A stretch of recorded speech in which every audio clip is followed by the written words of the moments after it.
Okay, so here's how you make a dropper clock item distribution system. You're going to want to start off with some sort of a base block, which is pretty easy. You know, you can just use the floor, but I'm on a super flat world, so there's only 2 blocks below this. Once you have that in, you put your dropper facing whatever way you want it to shoot your items. Out of the side of that, you'll take a redstone comparator.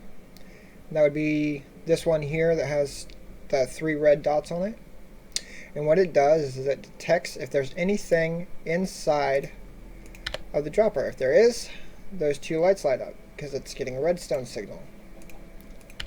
Okay, so you want to take a block and put it, and you want to take a redstone repeater. It's the one with just 2 dots. You can change the repeating speed of it. Then you'll put that into another block.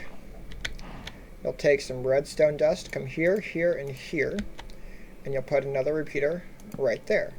So what's going to happen is the comparator is going to detect if there's an item inside of the dropper, and it's going to come out of the signal of 1.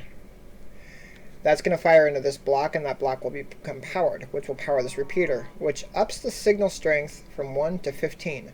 So now that's a signal strength of 15 in this block. When it hits this one, it's a signal strength of 14 and 13, which is stronger. 13 is stronger coming into the side of this comparator than it is the 1 coming into the back of the comparator. And the comparator compares signals that come in from its side and from its back, either side. And if the signal is stronger coming into the side than it is in the back, then it'll shut off the comparator. So this redstone signal in this line here comes along and it hits this repeater, which fires the comparator, or the dropper. So once the item drops out, there's no longer a redstone signal coming into the back of the comparator. It's no longer powering this block or this repeater, so the signal shuts off, which means the whole system restarts. If there's more items in here, it sends another signal into the comparator, which is stronger than the signal coming into the side of it. And so it just fires repeatedly. Easy peasy. Moving on from that, we create a water path. Get out of the way, cow. So you want a block here, here, and here. That's the start of your water path. And you'll put a water source block right there on that block. But first, we're going to go out 5. 1, 2, 3, 4, 5. And we'll follow that here.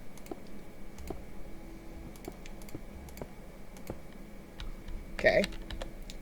And then on your 5th one, you want to place an ice block on top of that. And then you want to, continue your path here. You'll put a sign here.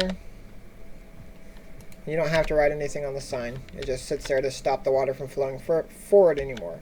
And then as you continue your water line, you would just add another water source block on the opposite side of the sign on this block here at level. So to load this thing, you want to get yourself a hopper. You crouch, you put the hopper there, and you put a chest here and here, if I can aim. So once you've got that going and you've got your water running, what happens is the items will flow down. You see they'll just slide right across that ice into the next water source. So you can continue that water line as long as you want to. Make sure you keep it covered so that items don't accidentally shoot up out of your system, because that's loss and entity lag and you don't want that. Then you come to the water elevator. Each block here is a water source block, which means that it's not flowing water. It is solid water. That's the only way that the soul sand down here will actually be able to make the item elevator that brings the items up to the top and along into your item collection system. The collection system is just water running over hoppers that are connected to chests. Very simple.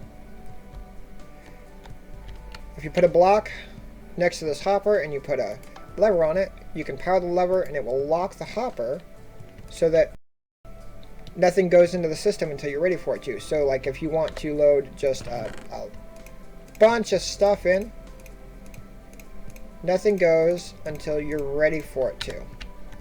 When you're ready, hit the switch and the system starts firing.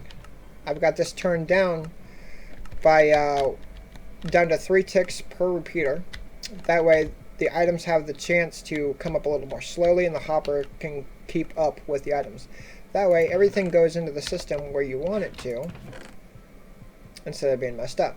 Now, the way Bedrock works, some of your items are going to end up in your top chest, some of your items are going to end up in your bottom chest. This can be as tall as you want it, though I don't recommend going more than 5 chests high, because you're going to have a really hard time reaching your top chest after 5 chests.